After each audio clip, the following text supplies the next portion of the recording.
Good afternoon, everyone. It is 3 o'clock, and I'm going to start right on time here because I know that a lot of you have other meetings and other obligations to get to, and I just wanted to make sure that we stay to within our hour here, especially since some of you are also off contract. I appreciate you joining us for updates. I wanted to make sure that we continue to have the town halls throughout the summer to update you on what we are doing and the progress we're making on preparing for fall, and then provide you just some closure updates too for things like the budget. Darren is going to run my slides today, and Ginny Larimore is joining us again as the moderator of our session. So once we get to the question and answer period, Ginny will be moderating the questions. And like we did before, you can send them directly to her, and we will manage it in the same way that we did with the previous town hall. So thanks to both Darren and Ginny for their support of this effort. The agenda, I just wanted to quickly show you what we're going to run through here. And I promise that these will not all take a long time, so we will have a lot of time for questions. Thanks, Darren. I wanted to start by just calling your attention to the letter that the admin council sent to the campus about confronting hate, racism, and bigotry. We sent this just a few days ago. It's available at this link, but also on the campus website. I wanted to say just a few words about the unique role that higher ed has to play in confronting hate and racism in our society. We've had a rough couple of weeks as a nation, but for those people who have been experiencing racism for their entire life and for centuries, the events of the past week have not been a surprise. So I think we really need to take this opportunity to think about how do we as a university address these issues in ways that we have been, but also in new and different ways. In addition to condemning the circumstances surrounding the horrific death of George Floyd, we have an opportunity to think about how we are handling our purveyance of opportunity. That's what we do in higher ed. We provide opportunity, and we can also be an antidote to hate as well. But we have to make sure that the opportunities that we are providing are distributed as equally as possible. So to that end, I wanted to just mention a few things that we are doing in the immediate short term and some things that you'll see over the next few months as well. One of the things that COVID-19 has done is accelerated or highlighted the inequities that we already had. And one big one is technology. We know that students who of means had access to technology. The students that did not have the resources were left out in the cold with. And to confront that, we are institutionally making some purchases centrally that hopefully will help provide our students with technology that they need, whether we're in a distance environment or face-to-face. Of course, we are planning to be face-to-face in the fall, but we know that our students still need access to technology, despite whether they're online or face-to-face. ITRC is purchasing a large number of Chromebooks that students will be able to check out. We had a few, but we didn't have enough, and so we are purchasing more. We are making sure that we have centralized technology purchases for all of our classroom environments. It may take us a few months to get enough technology ordered and supplied, but that is in process now, and those will be centrally purchased. So your own units don't need to spend budget to purchase the type of technology to move online or other types of technology for classroom use. And then we are looking at additional equipment for faculty access as well, because one of the things that we learned in the last 3 months is that not all of our faculty have what they need either. And so we're working on purchasing laptops for faculty through this process as well. And we'll work with the deans on disseminating that equipment. In addition to those types of changes, we are also looking at equity measures for our programs and for retention and graduation rates. We've been working very hard to improve retention and graduation rates over the past couple of years, but we know that we have differences in how our students are actually performing, even if some retention rates are improving.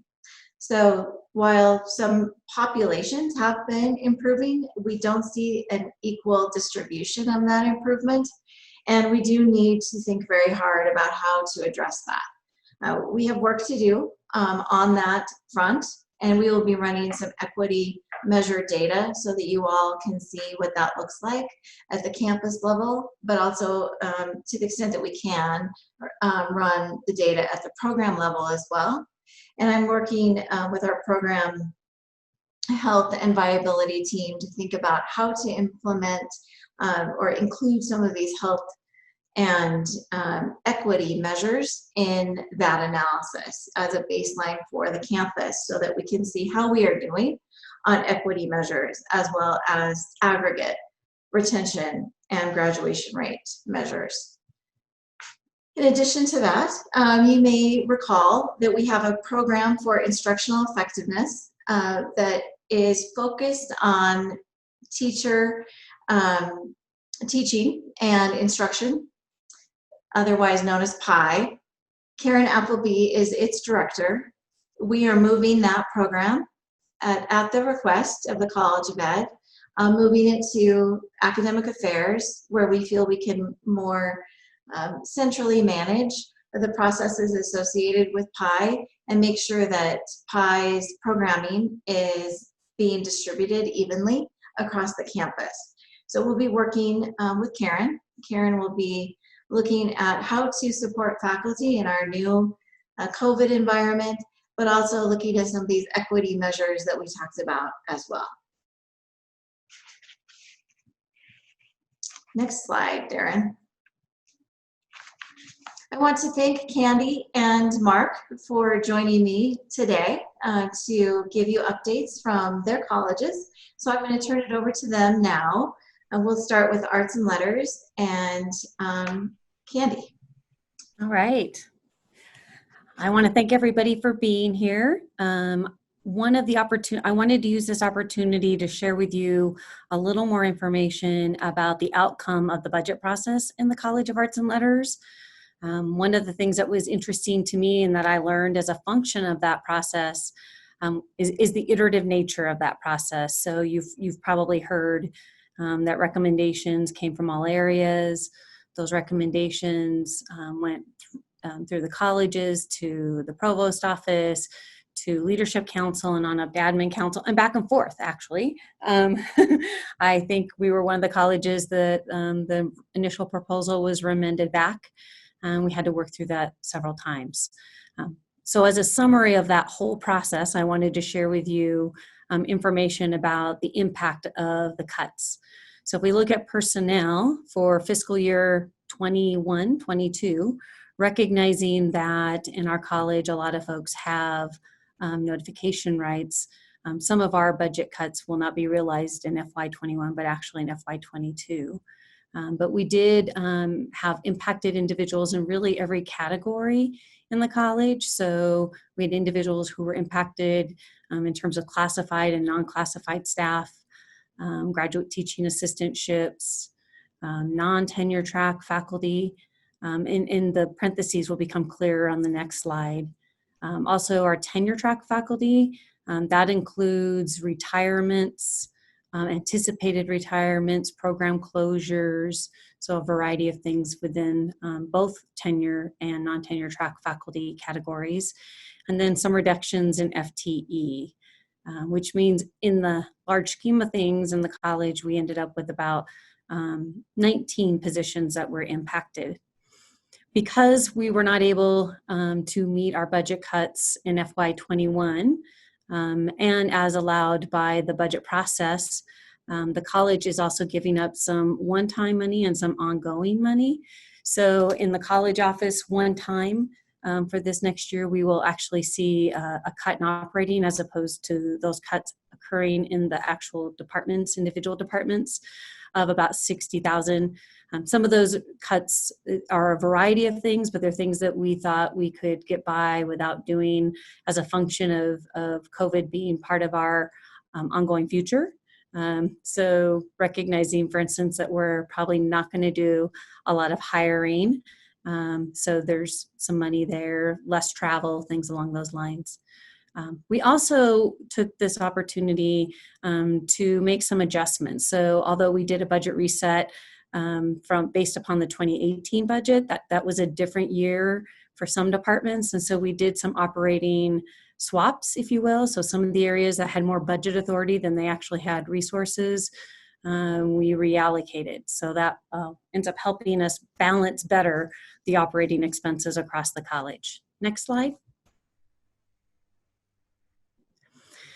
One of the things that I think is a little bit deceptive or not clear, and I want to make sure we are really clear, as we went through the budget reset, you remember we had two budget processes. We had budget plan A and budget process plan B, and Cal had already in the original budget cuts or in the original budget process identified $425,000 of savings even before the governor came out and took an additional cut or announced that there'd be a 5% cut.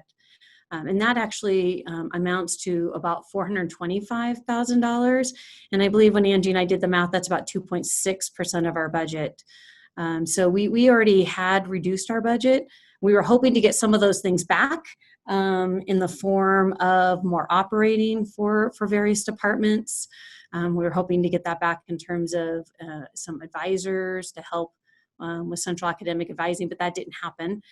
So that continues to be a cut. And then the cut that we received through the budget process, the second budget process, was the 4.3% cut, which is about $741,000. So in total, the budget cuts for Cal in all areas end up being about $1.1 million. And does touch really every single department in our college. So I wanted to give that information to you as part of the conversation, mostly because as we looked at budget cuts at the 4.3%, we had to take into consideration cuts that had already been made for the 425, and recognizing that we had to figure out how best to continue to meet our educational mission. And I think everybody worked hard to do that. It wasn't easy, went back and forth lots of times, and I appreciate the provost and Angie and other folks in finance being helpful as we work through that. So those are updates from Cal. Now that budget's over, it's about getting ready for next year.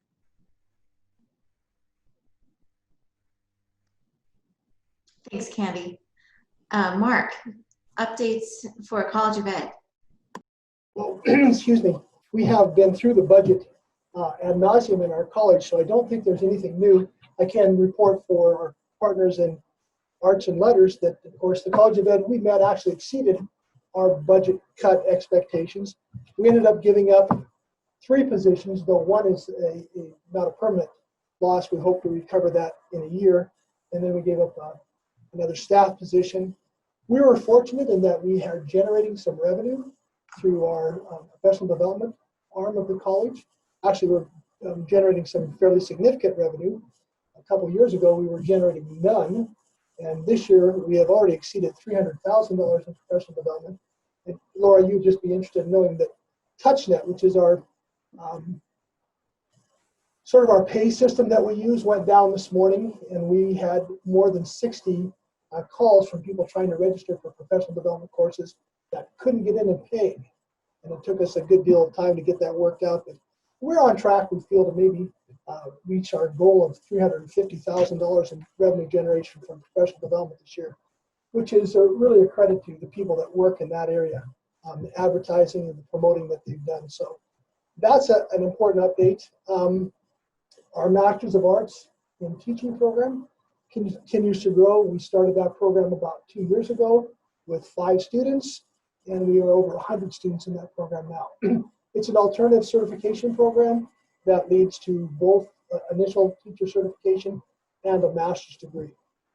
As we went through our budget cuts, we knew that we were giving up some positions that we thought we could afford to make do without in the short term, but as we go through program health and viability review over the next year or so, we may look to repurpose some of those given positions to other programs where the need is greater. So we made some initial cuts, and we made some initial decisions, and I have to give a lot of credit to all the chairs and the other members of the college leadership team that embarked on that. That was a real difficult process. Anytime you're talking about individuals and their future, that becomes a challenge. So I thought they rallied together really well and created a plan that is going to see us through for the next little bit. We've got the program health and viability process to go through, and again, those will be some difficult conversations, but the sense I get from the college is that we're committed to being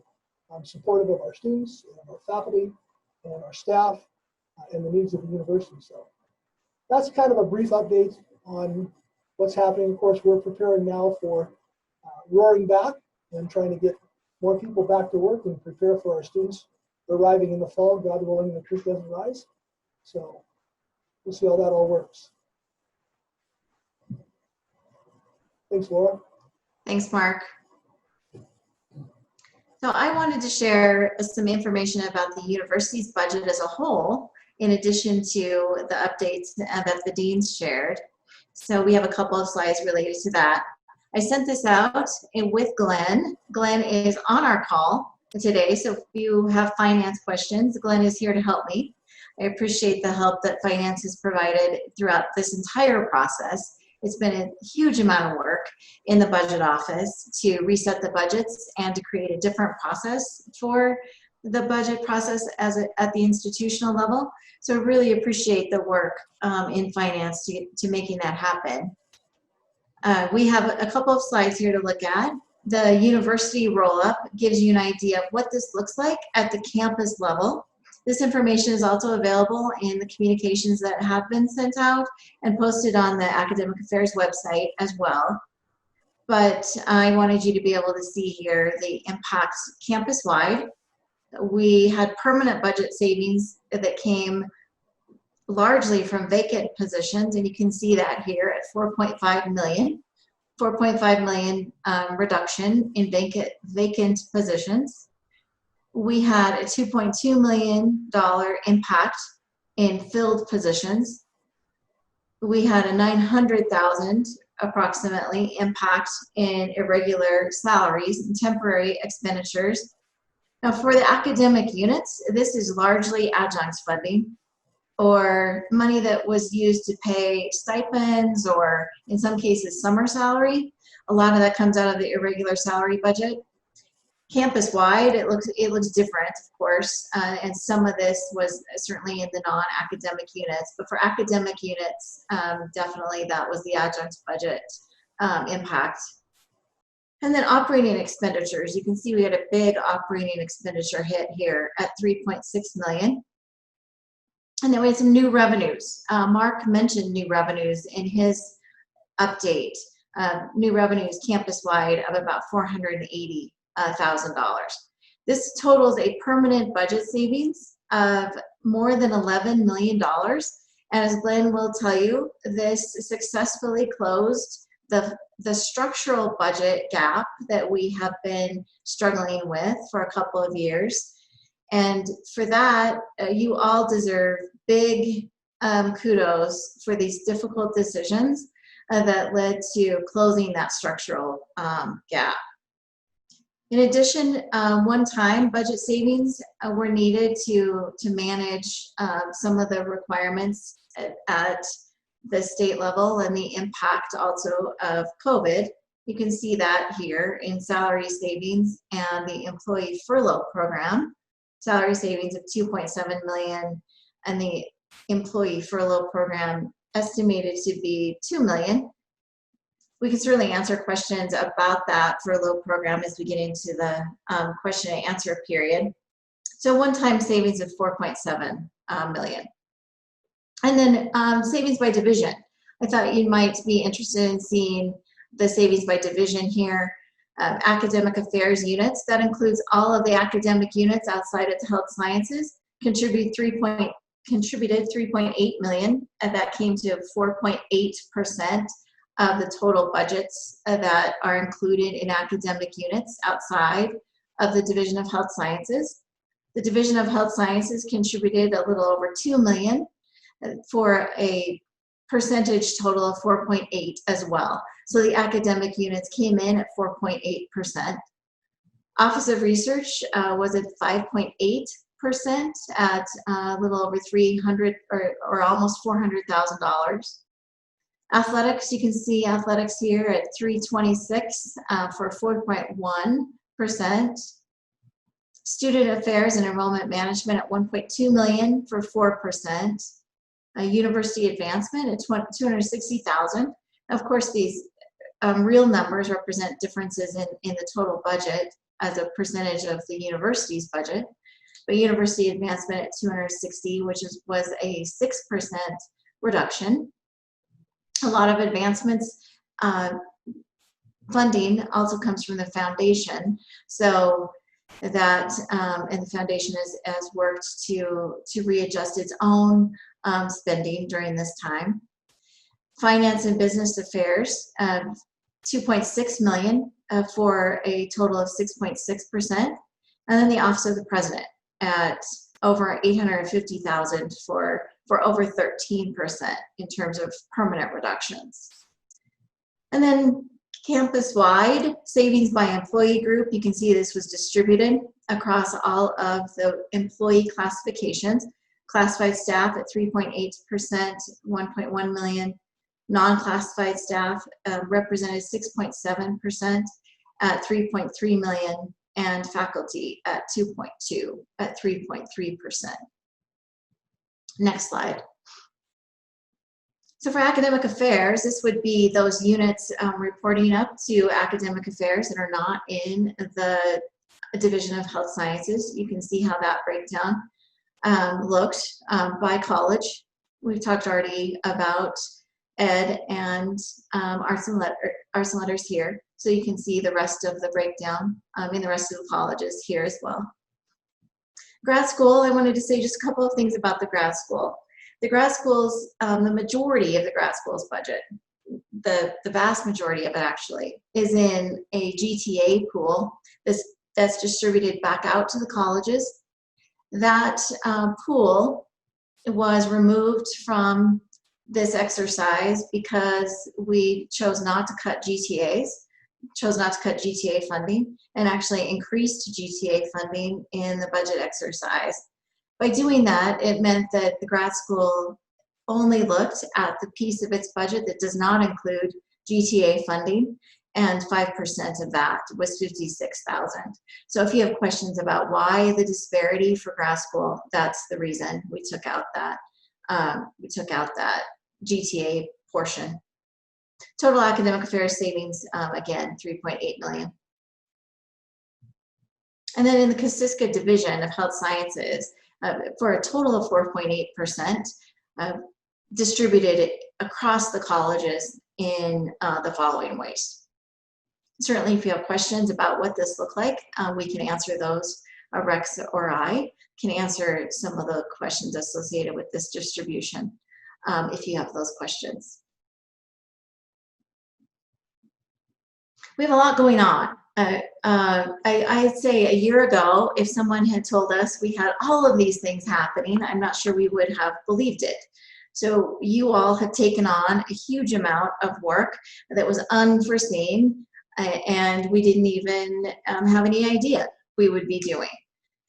The rebound plans are a good example of that. We're working hard on the fall rebound plans and also the back to work plans for the individual areas.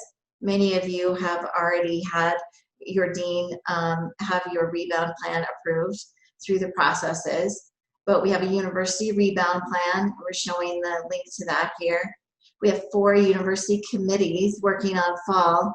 Those include the employee committee that's looking at the types of changes that we need to make for employees to keep employees safe. And that includes things like PPE or social distancing for events. We have a community group that's looking at how do we handle our relationship with our community during the fall term. We have a student group that's managing questions around students and housing, and things like housing and orientation. And then an instruction group that's looking at the fall schedule. And I'm going to talk quite a bit more about the fall schedule here in just a minute. That instruction group has representation from all of the colleges on it, and also student affairs. The fall schedule, as you know, has been changed. We have changed it to accommodate a different instructional philosophy. Our plan is to be as done as possible with face-to-face instruction by the Thanksgiving holiday. In order to do that, we had to take Monday and Tuesday of the traditional Thanksgiving break for instructional days so that we could get out by Thanksgiving, and that we would still have 75 days of instruction as required by accreditation in our fall schedule. We're not changing the date that grades are due, and we're not changing the date that we roll the grades, which means that we have an extra week in the mix here of grading for faculty, and an extra week between the end of finals week and when grades are due. We didn't change the start date. You may hear from our sister institutions across the state or in nearby states that their start dates changed. Ours was already August 17, so it was already relatively early and allows us to get 75 instructional days in prior to Thanksgiving without changing that start date.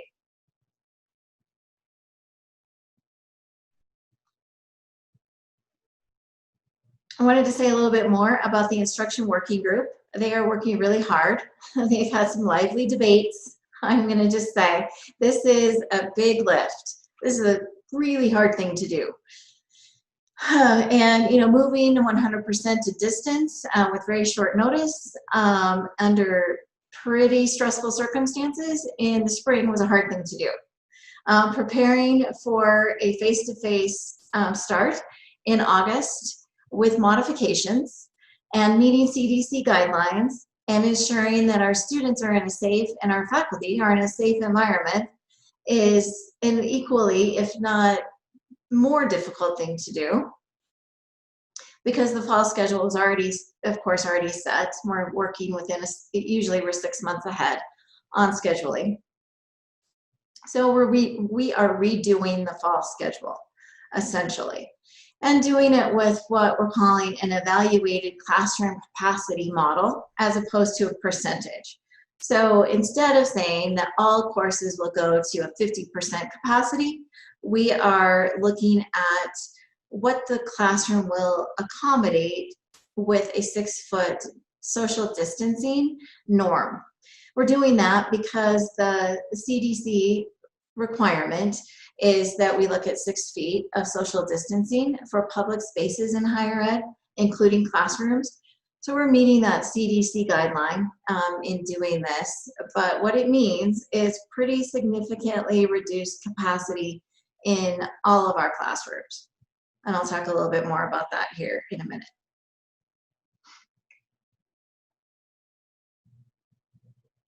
So in order to implement these changes, I have asked the instructional group to essentially do the following.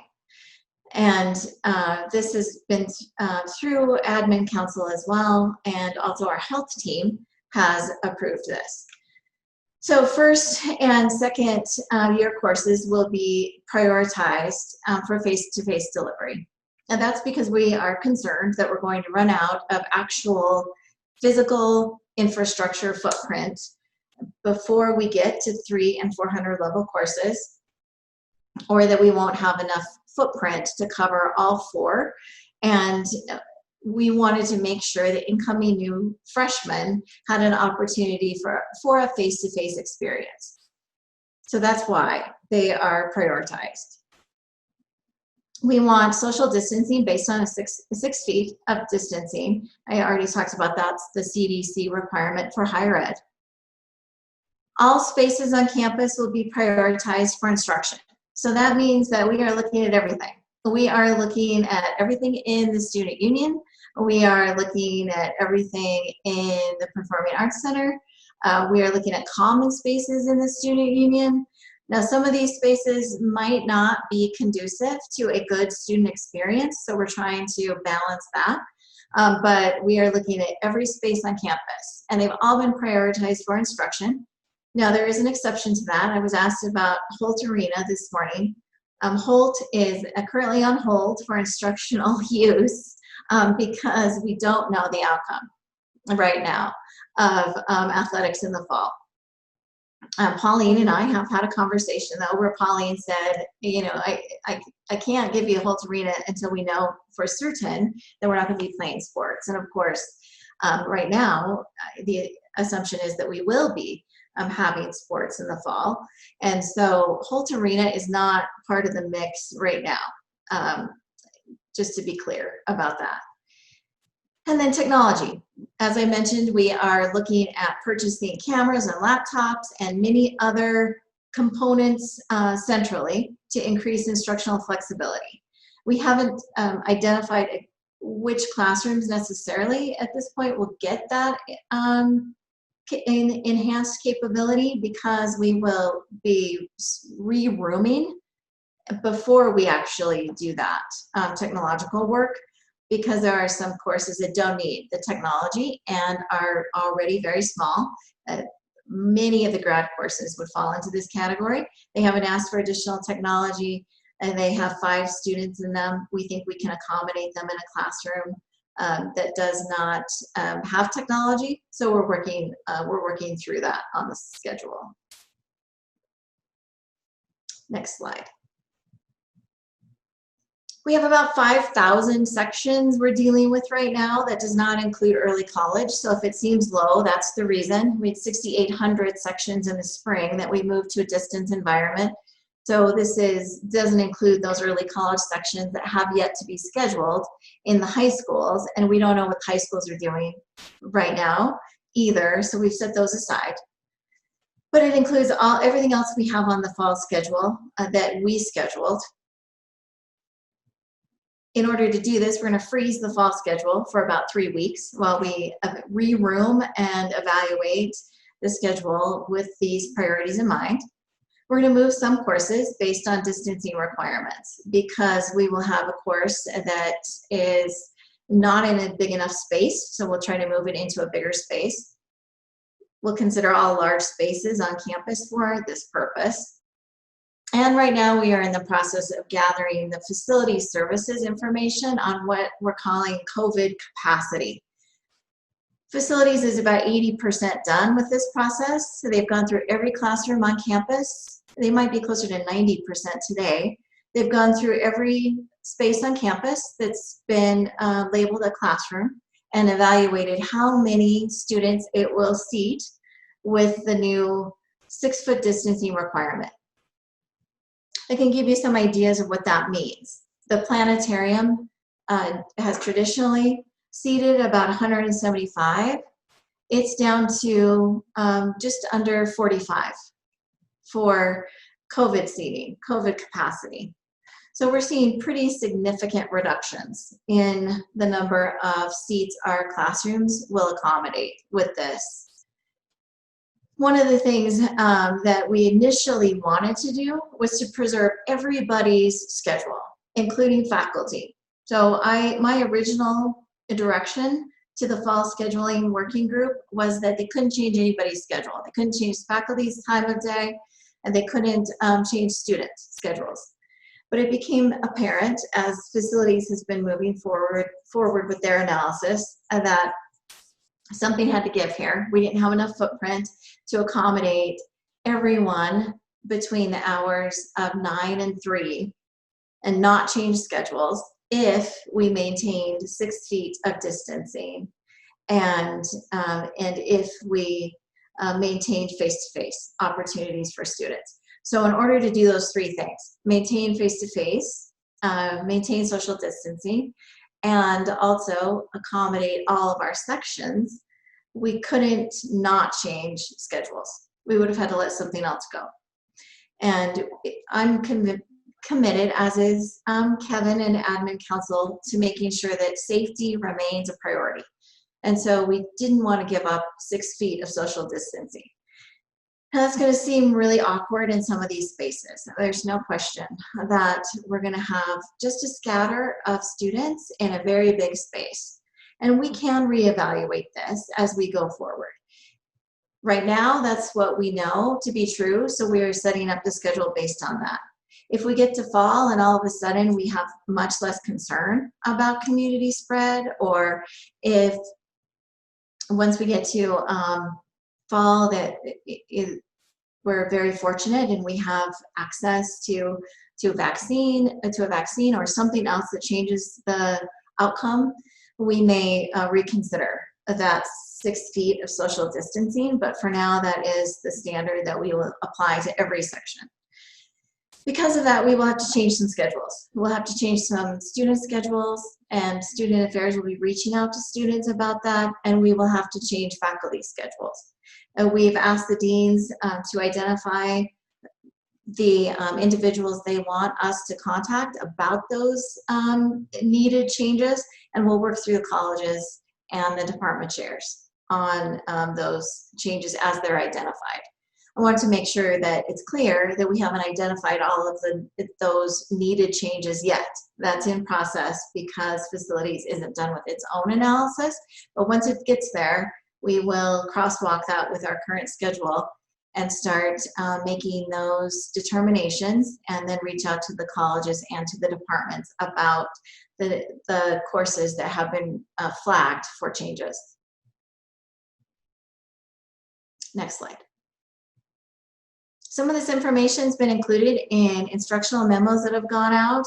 This one is linked here, but we've since sent another, and those are both on the Academic Affairs website.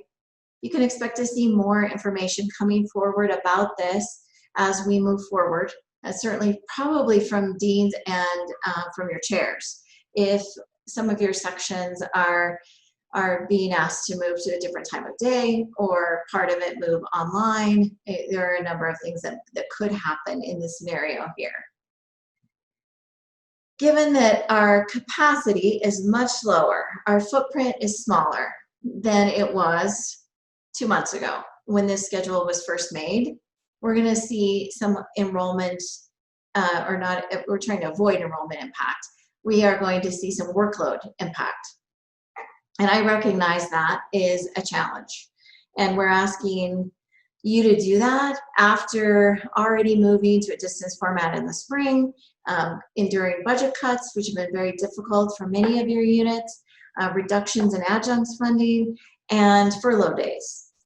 So given that mix, and right now, like I said, we don't know exactly what that impact will look like.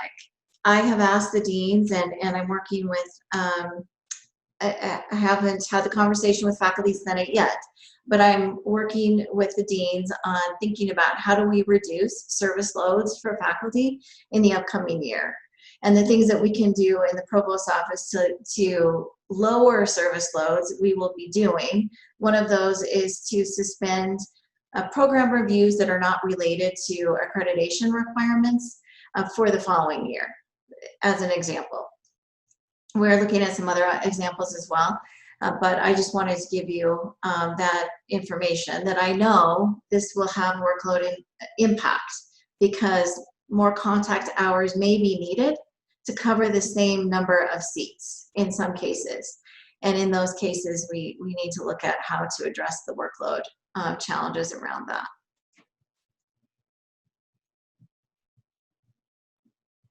And with that, I'm sure there are many questions about all of these things, so we will pause for questions, and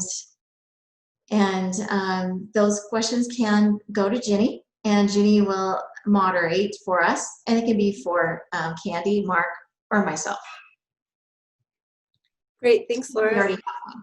Thanks, Ginny. Thanks. So everybody, same as previous town halls, you can ask publicly to everyone on the chat, or you can select my name and ask anonymously just to me. Also, this is being recorded and streamed to live to YouTube, so we'll have that available for anybody who isn't able to make it today. So we do have a few questions already. Let me start with the first one. This is a budget question for Candy. Can you explain how the furloughs factor into Cal's share of the budget cuts? Are furloughs of Cal faculty and staff factored into the 4.3% number you showed, or are those in addition to that 4.3%? Yeah, so the furloughs are in addition to the percentages. I believe that's true for all areas in the presentation that Laura presented. So yeah, the furloughs are in addition, and that's all I think intended to close the structural gap that we have in the institutional's budget. Is that correct, Laura? It's correct that those percentages that we talked about did not include furloughs. Furloughs are one time, and the percentages are recurring. And we do have Glenn on the call. I think he has audio and not video. And so, Glenn, do you want to just weigh in on that, the difference between how the furloughs were managed and the budget cuts across the units?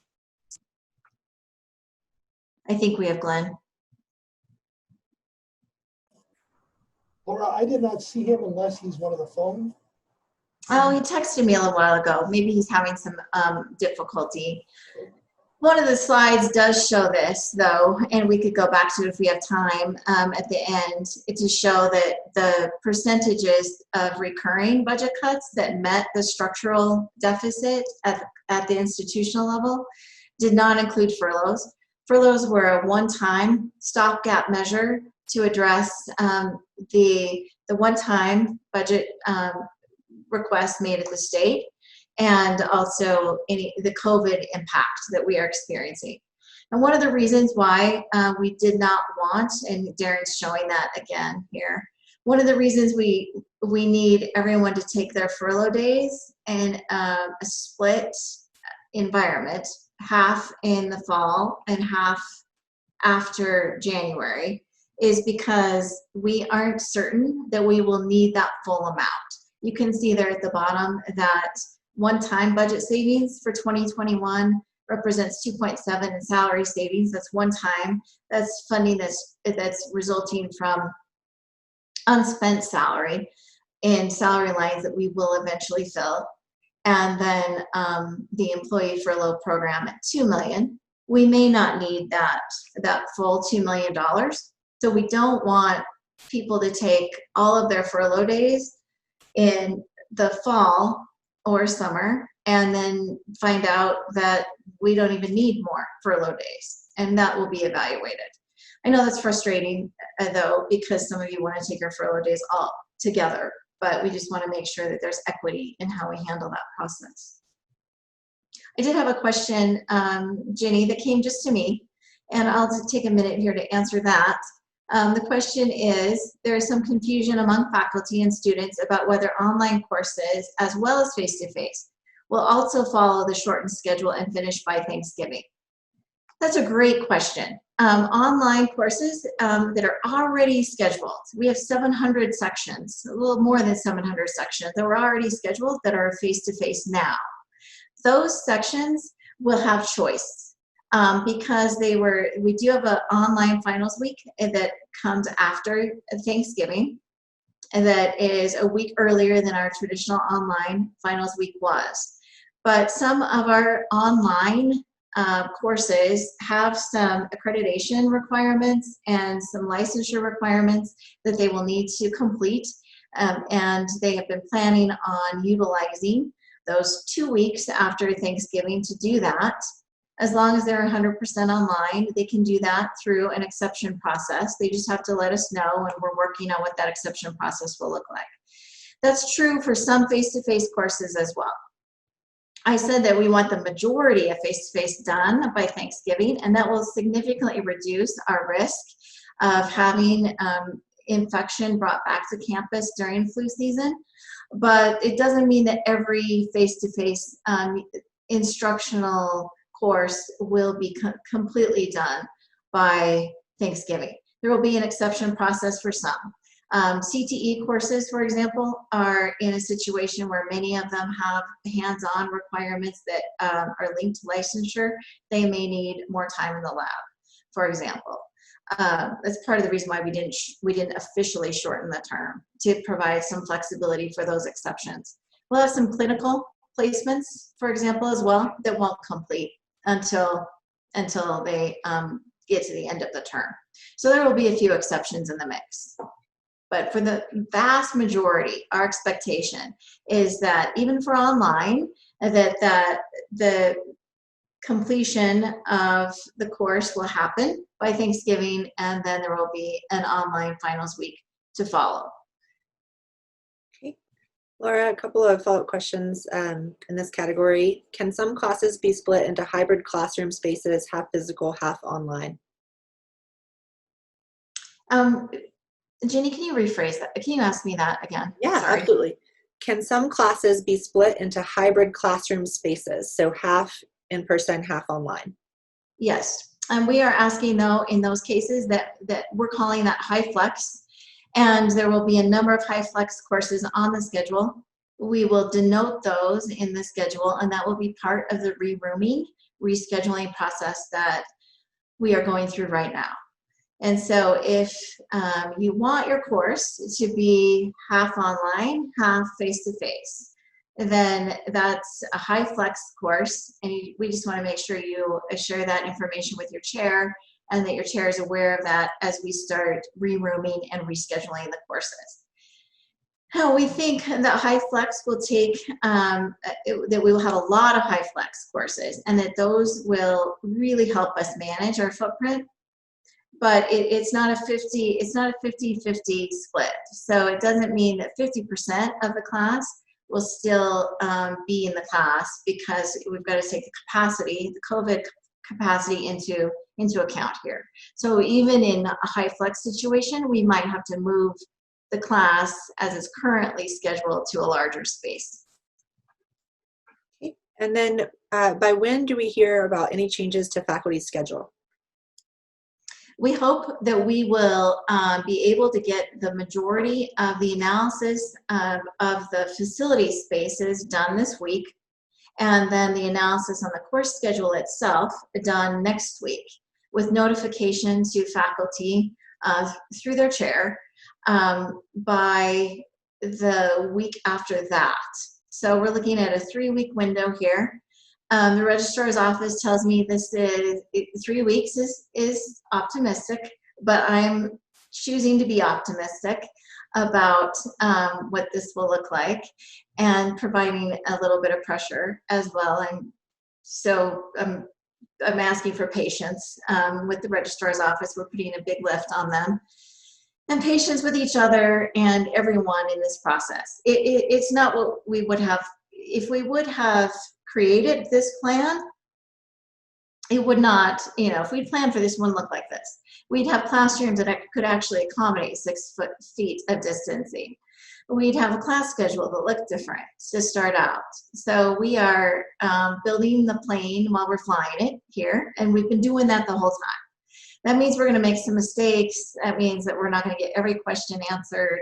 And it means that there is going to be a significant amount of frustration about the outcomes here. So keeping the goals in mind, that we are preserving face-to-face for our students, that high flex counts as face-to-face, that faculty who don't want to teach online because they're in a high-risk category, or they live with someone who is in a high-risk category, they will be accommodated. So I want to make sure that's clear as well, as part of this process. Thanks, Laura. Okay, this question is for College of Arts and Letters.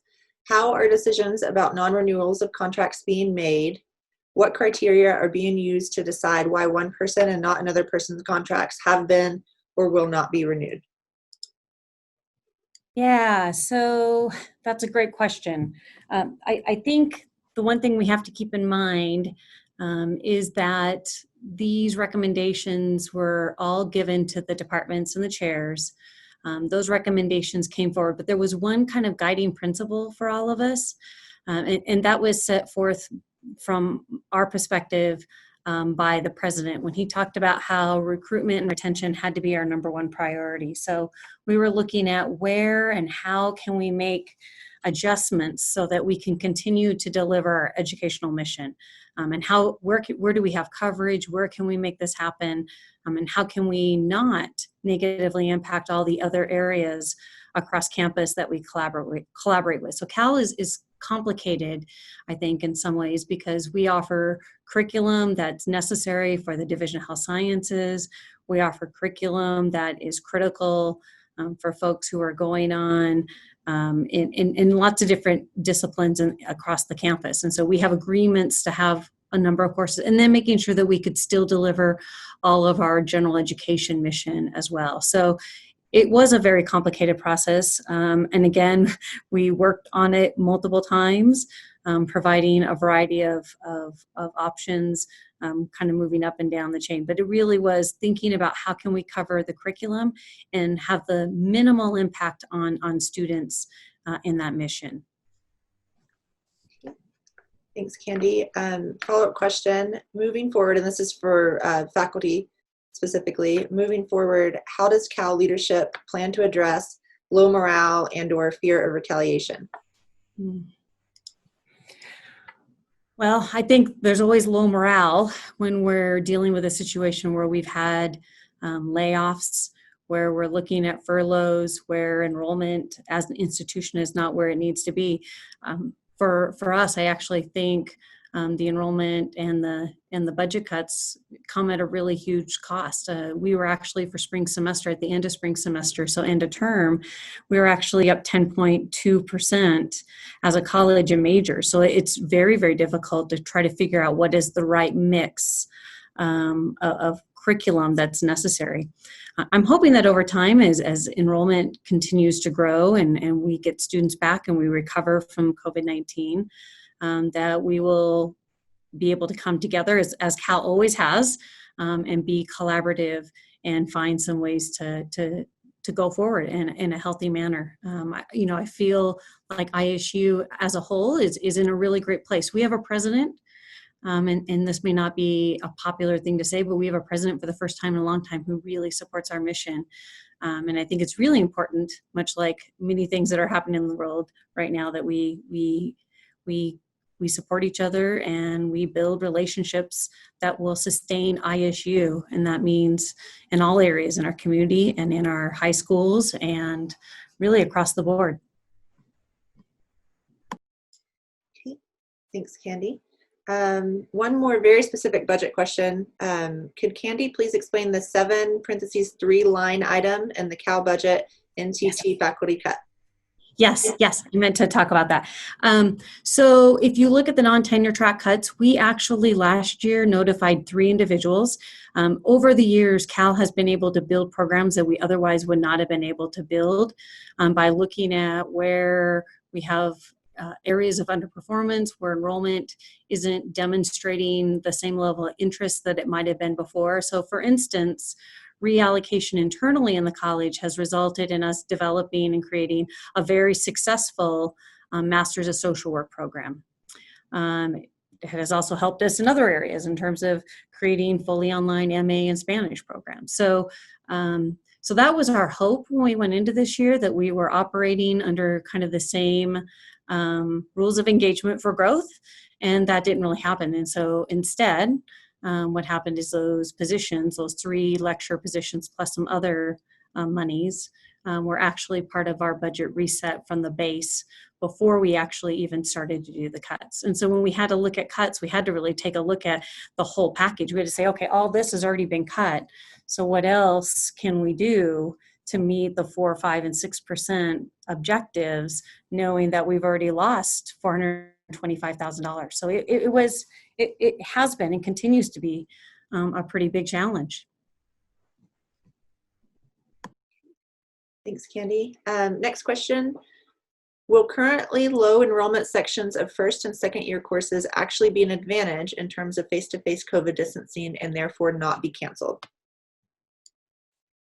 Well, there are two ways to answer this. I'm going to start with the happy way, which is that yes, for some of these sections that are currently under enrolled, it's an advantage as we're re-rooming and resetting the entire fall schedule because they're not over capacity. And so that's giving us some options in terms of where we put it, how we handle it, whether it can move to high flex. I mean, all of that's, that provides us some flexibility that we wouldn't have if it was at capacity. Now, that said, this presents a different kind of problem, obviously, in that our incoming new freshman class is currently under enrolled. And so that's a potential problem that we are absolutely giving a tremendous amount of attention to right now. Student Affairs is reaching out to all of our admitted and not registered students. And they've also surveyed our students. So we're hearing from students that they are not registering because they're afraid, that they don't know what will happen in the fall, that they're not registering because they don't want to be online, and they're not registering because they do want to be online. It's a mix. And as a result, it's resulting in right now we're about 13% off in our incoming, in those incoming new sections overall. That means that we're going to have some flexibility in re-rooming and resetting the fall budget, fall schedule, but it means problems for the budget, and it means problems for, our mission, which is to deliver education, of course. And so we will be adding, I am optimistically believing that we're going to see that pick up, that we're going to see our enrollment start to pick up in July, much later than normal, because students are going to start to make these decisions. They just haven't done it because they just don't know what to expect. And as a result, we'll have a late registration cycle, and we will likely be adding some sections in July. I'm anticipating some flux in our schedule as a result. If we are, for example, moving a course tonight that was face-to-face in the middle of the day, or a piece of that section tonight, we're going to see some movement in our student population that's enrolled in that section because they'll decide they'd rather be online and that at that time of day. And then future students can register either for the online or that time of day for face-to-face. So we're going to have more options in our schedule and more flux in the schedule and a late registration as well. So this is unpredictable on all three of those fronts, which is enrollment's always an unpredictable science as it is, but we've thrown into that mix a bunch of other uncertainties. So that combination means that we will very likely be back, even after we've rescheduled this fall term, asking for additional sections. Let's hope that's what we're doing, asking for additional sections because we did see that incoming new student enrollment to pick up. Now that said, I want to compliment both Cal and College of Ed in particular for increasing enrollment. And both colleges have been up and in the most recent cycles, and that is due to the hard work of all of the people who are on this call. We were on target to be up in both colleges when COVID happened. It looks like we might even still be up in Cal and up in continuing students in Ed, even with COVID. So you've all done a really amazing job in terms of addressing those enrollment issues. We're also seeing some positive movement in retention. And in fact, our retention numbers, as I think Candy has talked about in the college, and Ed may have talked about as well, our retention numbers are not as low as they've been they've appeared to be, because we've had students in the pools that were never on campus, who registered but never showed up. And we're working to get the registered but never showed up students out of our cohorts, and that is helping our retention for obvious reasons. It's hard to retain them if they're never on campus. But that also says that what you all have been doing with continuing students has been more successful than the data indicated, and it's actually improving. So we are improving in retention. Those are all good signs, and that means that the underlying health of the institution was trending in the right direction when COVID happened. And so hopefully we can continue to see those underlying trends return to normal as we move forward here. Okay.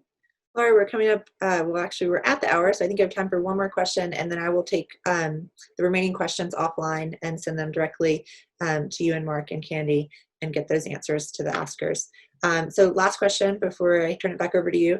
Will we be able to require PPE for students specifically in classes with hands-on interaction, e.g. lab courses, or will PPE be provided to them for courses? Both great questions. And the answer to both is yes. And so for lab sections, face-to-face sections, sections that either can handle 6-foot distancing or can't, PPE will be required in those hands-on environments.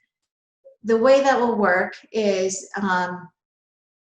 generally through the dean's office in health sciences, for example, in labs that are very unique and need an exception to social distancing requirements. And we have quite a bit of that on campus. We're going to see exceptions in fields like dental hygiene. We're going to see them in labs for physical therapy for obvious reasons. So just to give you two very obvious examples, but there are many others. We need a health plan for those labs that is approved by our health team. Those go to a health team chaired by Rex Force, and his group approves those exceptions. And then the PPE will be part of the health plan and then be required. It's being provided, much of it's being provided by the college or by the university. In some of these sections, we had PPE requirements already. So like dental hygiene, for example, had a PPE requirement, but it wasn't necessarily the PPE that we're requiring now. So there's quite a bit of variance in how this actually is operationalized, but PPE is being managed centrally and managed through the employee group that's planning for fall. And then of course, any section that has a health plan will have to meet the requirements outlined by that health plan. In addition, faculty will be able to require facial coverings in their courses. We're going to talk a lot more about what that looks like.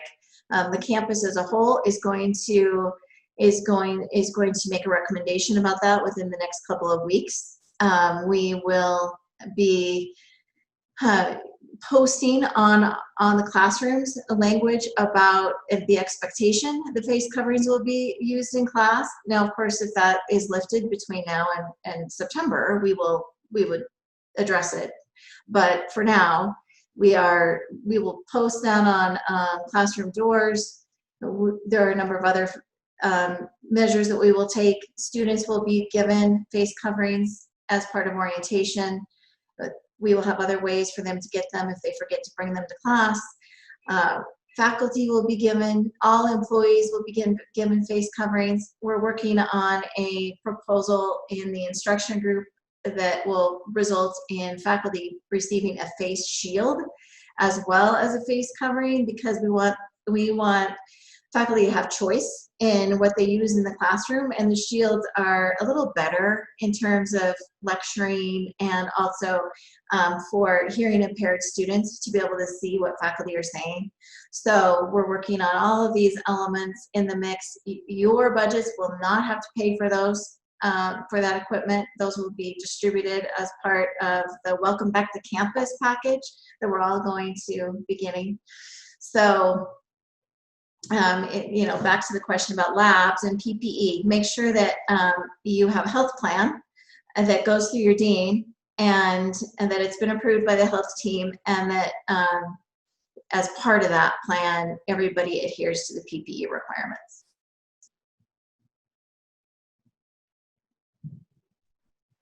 Thanks, Laura. And I'll take the rest of these offline since we're out of time. Okay, I just want to say a couple of things to this group as a whole. We had a lot of questions, so we will address those offline. We will have more updates and another round of town hall meetings probably in late July as we get closer to the start of the term. You're going to hear a lot more about the class schedule, and you're probably going to be cursing me in particular. And if you really need to vent, you can call and just vent. Lyle, I'm sure, would be happy to take those calls as well. He's on the call here. We know this is, Lyle was chosen by the team in the provost office to deliver to me the bad news that our capacity was not what we thought it was going to be when facilities started doing this analysis. So it's been stressful in the provost office as well. I want you to know that you're not alone. Every campus in the country is having this conversation. I've talked to provosts all over the country. They're saying the same thing. We are using 6-foot distancing. Our big classrooms are seating, classrooms of 500 are going to seat about 150. So it's a problem everywhere, and we're not on an island here. So you have colleagues all over the country experiencing the same frustrations, and that doesn't make it easier. That doesn't make it feel better. And I know that, and I'm just very appreciative for all of you. Your dedication to our students is beyond inspirational. We completed a term. We did not have problems that other campuses did. We had about, I believe we're up to around maybe 90 pass-fail requests, no pass requests. Very little difficulty in that process. We posted more than 2,000 degree conferrals. I mean, this is, don't lose sight of what we have accomplished as we slog through the rest of this. So thanks to you all. If you have questions or concerns, or you just want to vent, call my office. I want to thank Mark and Candy for their leadership, for their guidance, and for everything you all are doing to get us through this. So stay safe, please. That's the key factor here. We need to continue to stay safe and to protect each other and our students, even though they don't realize they need to be protected.